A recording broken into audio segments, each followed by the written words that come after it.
Ben from Adrenlin and Offroad, and you guys are doing the hard work. So start with you, Ben. So tell us a bit about Adrenlin and Offroad. So Adrenlin and Offroad, we've got 2 stores. We're obviously four-wheel drive accessory fitters.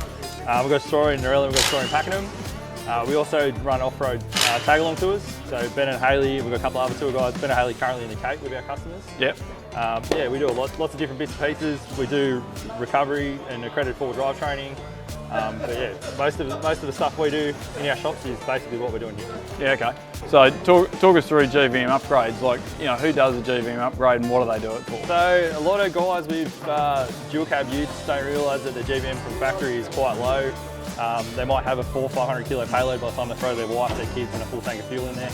We've got 300 or 400 kilos left. So by the time you put a long range, by the time you put all the extra accessories, bull bar, side steps, rails, wheels, tyres, tray, canopy, dog box, all the bits and pieces, you're over. Yeah, and it's easy to go over. Like I've got my own personal experience. You know, went to Alice Springs, caravan, 200 series, Jayco base station, big heavy caravan, 4 kids, and you know, and we're sort of like thinking, how heavy is all this, and is it all going to work together? And you know, by the end of it, when we added it all up, we're like, geez, we're going to be over.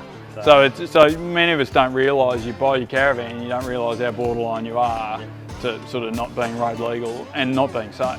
You know, the reason the road legal bit is all about safety. 100%. Safety is about trying to stay alive, right? Yeah, so a lot of people don't also realise that your ball weight of your trailer, say, generally it works at 20%, so a 2-tonne trailer is 200 kilos. Yeah. Or 10% I should say, 200 kilos. And then that 200 kilos becomes on your car. So your car's 3,900, you're at 38 already. Without the trailer on, you're over. So you that trailer. Yeah, well mine was I think 300 at the time. So there's different types of GVM upgrades. Talk us a bit through that. So this is getting a 3,900 kilo GVM, Ironman one. The Monster Offroad, the dual cab, has a 4,200 kilo GVM, but you can do brake, towing capacity upgrades. You can do all sorts of different things. Some people won't need a GVM, but generally with how overloaded and everyone comes to these shows and they buy all the bits and pieces. Yeah, they want the gear. By the time you finish at the show and you drive out on Sunday, you're gonna need it. Yeah. So talk us through what goes into a GVM upgrade, right? You know, like a lot of people talk about it, a lot of people don't know what it actually means. And, you know, what are the bits you replace? Depends on the car, depends on the weight you're trying to achieve. Most of the time it's spring shocks, rear spring shocks, leafs, whatever. It depends on the coil and whatnot. But yeah, so the boys are here putting the springs in now. They'll change the shocks. Yep. It'll get caster correction bushes. In the rear, it'll get new leaves, new U-bolts, new shackles, new bushes, new shocks as well. Yes. So yeah, be set up, ready to go, especially for what you're going to use it for. And how do you think it changes? You know, have you driven on a car that's had a GVM upgrade, one that doesn't? You know, how does it change? Look, if you're going to put a GVM upgrade in your car and it isn't going to carry the weight all the time, it'll be very stiff. Just doesn't handle. It'll handle, but it won't handle nicely. It'll be uncomfortable to ride in. But if you've got a car that's carrying weight, perfect. Yeah.